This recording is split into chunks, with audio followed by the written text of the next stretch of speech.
Hey guys, this is Christina and Julie with Multicultural Applications to Gifted Education. These are over Howard's two chapters, White Man Dancing, A Story of Personal Transformation, and Decoding the Dominance Paradigm, all the alliteration. This is for session 7. So we're going to mix up the structure of this chapter presentation as we go along. For chapter 1, it'll be much more formal, just making sure that you get the ideas down. And it's more of Howard's personal chapter about how he got into multicultural ed. For chapter 3, it's more of an analysis or conversation about his ideas and the way that he presented them. The purpose for this is to get you thinking in different ways and engaging with these chapters both logically and emotionally. It can be a really loaded topic, and so we just want to make sure that we're not just feeding you information and then leaving it with you. I think Julie and I have a personal just desire for urban ed. That's where our context has been the past little while, so I think that we both really resonated with these, and we hope that you do too. So Gary Howard was born in a small rural town near Seattle, Washington. His first contact with a person of color wasn't until the age of 18. He went on a double date with an African-American girl who was friends with his friend. He attended Yale University, and while attending Yale, he worked with inner-city Black and Hispanic children at the local YMCA, which is where his love for racial equity really got started. While attending Yale in the 1960s and working in an impoverished neighborhood with massive racial riots and burning, that was where Howard found his calling to fight racism and to promote cultural awareness. And he talks about how it's kind of, as a white person, he didn't really know if he had a place here, and people, after he got involved, started saying, like, you're white, like, what can you really do for this kind of community? But he persevered and said that it was totally worth it. His journey basically transformed his personal life. So these are some of his students, and his students said to him, and he quoted this in the article, "You may live in the Hill, but you're at Yale and you can go back there whenever you want. We were born in the Hill and don't have any other place to go. It's not an option for us to not be Black. That's what we are 24 hours a day for our whole lives. If you wanted to, if things got too heavy for you here, you can walk away from this." And that, he explains, is even that itself is white privilege, and we'll get into that a little bit more, but he said he came in with this almost savior mentality and thought that he had so much to teach them, and then kind of walked away realizing that they had so much to teach him, and so that paradigm really shifted for him. He ended up founding the Reach Center, which is an approach to multicultural education. They publish a bunch of perspectives to help people understand how to engage in communities that are different than them.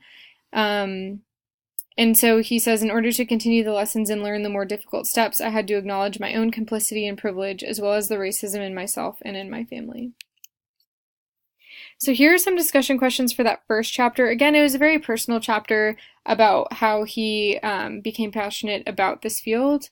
So the first one, Howard tells us that to grow, we must look beyond the limits of encapsulation. How do you plan to do this in your community or classroom? Most of us here are choosing to step outside of our boundary of ignorance, as Howard puts it, but how do you plan to educate others who want to live in isolation? And the second one, Howard asked the question if his views would be the same if he hadn't seen the burning fires from the Hill with his own eyes. How can you promote white Americans to break out of their cultural isolation? How can we suggest them to engage in a different context with different racial groups and understand the broader social realities of that? So for chapter 3, Decoding the Dominance Paradigm, let me preface by saying that this chapter was charged with potentially polarizing views. I know personally because I sent a couple excerpts to my boyfriend and we got into a very long texting, I'll call it a discussion, but it was more of an argument. So if you felt off-put, that's completely normal. I personally love Howard, and so I feel like I'm an advocate for him. So if you have any questions even after this, feel free to shoot me an email or Julie an email, and we'll answer your questions. So that being said, I'm going to do my best to communicate his ideas correctly. And not get too much into it. We're also limited on time here, so This slide right here shows you the organization of ideas that he has in his article. This always helps me figure out what his main arguments are, what he's really trying to say, and not get too involved before I know like what he's actually saying. So first thing, he compares hegemony to subjectivity and asks the question, what is knowledge? We'll get into that in a second, what that means. And then he lists three dynamics of dominance, basically the three things that he thinks keep white privilege a thing and keep the inequality going on further. And then he has a response where he says, you know, these are the things that we could do positively to change the situation. So the first thing he says, and I think it's really important, it's pretty foundational to how he wants you to approach his chapter, especially with so much like sensitive information. So the question I ask is, what does knowledge have to do with it? And he basically takes us through it by saying knowledge isn't neutral, and if it's not neutral, then it's controlled by someone. It's controlled in our country by the powerful. And then our educational system then takes that knowledge and offers it as official truth, leaving students with hegemonic views about America. So this is really troubling for him because I think he wanted to set up that people just assume that knowledge is neutral. It's something that is just available and it has no bias. And so what he's saying is, no, it does have a bias, and it has so much of a bias that it's contributing greatly to racial inequities in this country. So the first way that people take knowledge and kind of use it to maintain power is the assumption of rightness. And so I'm going to read this little excerpt and then talk about it a little bit. So he says, racism for whites has been like a crazy uncle who has been locked away for generations in the hidden attic of our collective social reality. This old relative has been part of the family for a long time. Everyone knows he's living with us because we bring him food and water occasionally, but nobody wants to take him out in public. He's an embarrassment and a pain to deal with, yet our little family secret is that he is rich and the rest of us are living either consciously or unconsciously off the wealth and power he accumulated in his heyday. Even though many of us may disapprove of his tactics he used to gain his fortune, few of us want to be written out of his will. The legacy of racism, which has been fueled and legitimized by our assumption of rightness, has haunted the house of collective white identities for centuries. So he takes a very historical perspective on this, and talks about how when they founded America, they said that it was in this sense of equality and freedom and adventurous spirit, and we were just kind of exploring this land, and he calls that the myth of equality, and says actually if we look from the other parts of knowledge that we can piece together, we realize that it wasn't equality, it was white men in power. At the time, they were also enslaving African Americans, killing Native Americans, taking Mexican land. So what part of that is like positive, right? So the assumption of rightness, though, is what he says white people walk around with. Like, they don't have a cultural identity. If someone says, like, oh, what's your culture? Like, well, we're white, we don't really have culture. We just are. And so it's that assumption that, like, whatever my opinion is right because it's the dominant one. And it's not even a conscious thing, I don't think. That it's just something that he pointed out that he sees happening a lot among the dominant culture. The next thing that he talks about is a luxury of innocence. So he says that because white people have so much power, they really don't have to interact with people of different races if they didn't want to. And then that they're completely unaware of their own power. I do want to add, I think that this does have something to do with class. Like if you're a white person in a poor neighborhood, like you're probably going to be interacting with other races. But I think for rich white people, this is definitely true. And even middle class, he says, like, you don't really have to interact with people who are unlike you if you don't want to. And that's what he would call luxury. And then also the luxury of selective forgetting. So you can kind of just like forget our past and history and the bad things that happened because of what he says, that hegemony of power and that knowledge base that is being infiltrated into our schools and into our history textbooks. The legacy of privilege. So privilege is a super loaded word. Everyone has different ideas about what it means, and Howard says several times, he's not trying to make people feel guilty or ashamed of who they are. He's like, white people shouldn't feel bad for having been born with privilege, but just to be aware that you do have it. And then he lists some examples of that. So like feeling comfortable moving to a new neighborhood, not having to wonder whether your colleagues perceive your new position as an affirmative action hire.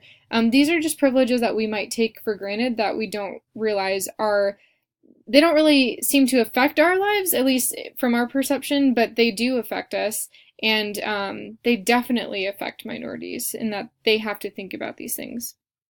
And then this bottom excerpt was actually from the beginning section, but I just felt like it was central to the idea of legacy of privilege. So I think this term, it's really polarizing. People are like, oh, liberals are all about privilege and shaming white people and all this stuff. But Howard was very careful to say, like, that's not what's happening here. What's happening is that we need to do more than what we're doing. We need to do more than just re-educate white America. We need to do more than appreciate other cultures. And so I think this was at the core of what the term white privilege, where I think it goes wrong, in that people use it to shame rather than to do what Howard's doing, which is use it as a catalyst for change. Okay, if we notice this thing about us, what are we going to do to make things better? So he says, I want to provide more than valuing and appreciating other people's culture and more than working to overcome the realities of racism and oppression. These are necessary aspects of an emerging white identity, but they do not create a whole and authentic person. And really striving for that community of different colors. And then lastly, this is his hope and healing section. I've kind of talked about all this, but he says, don't walk away feeling overwhelmed or blamed.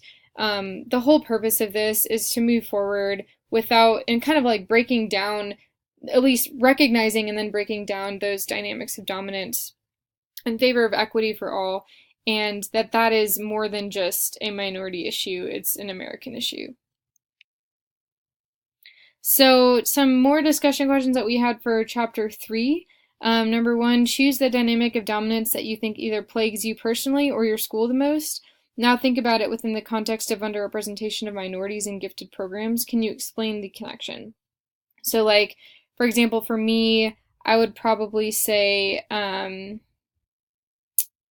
I forget things a lot, so maybe just the luxury of ignorance.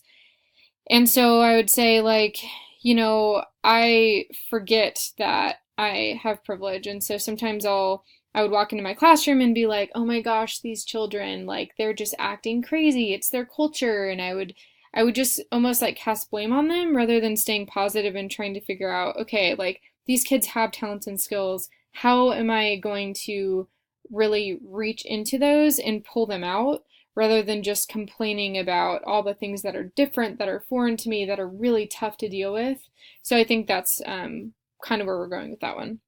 And then 2, how can we use the concept of white privilege as a catalyst for positive change in our schools instead of getting angry or feeling overwhelmed? Do you agree or disagree with Howard's hope and healing section? Please explain. So this is kind of a 2-part thing, but what I asked about white privilege, like what does that term make you think of? And then how can we use it in our study and in our study, not just of multicultural ed, but of our teaching practice. And then on top of that, what do you think about his takeaway? Do you agree? Do you disagree? Do you think there's more we can do? Do you think that, just kind of work with those ideas? And that is pretty much all we have. So again, Julie and I are huge fans of Howard. If you have questions or want to have a discussion about it, you're super interested, just send something our way, because I'll probably be reading his whole book soon. Thanks, guys. Hope you enjoyed it.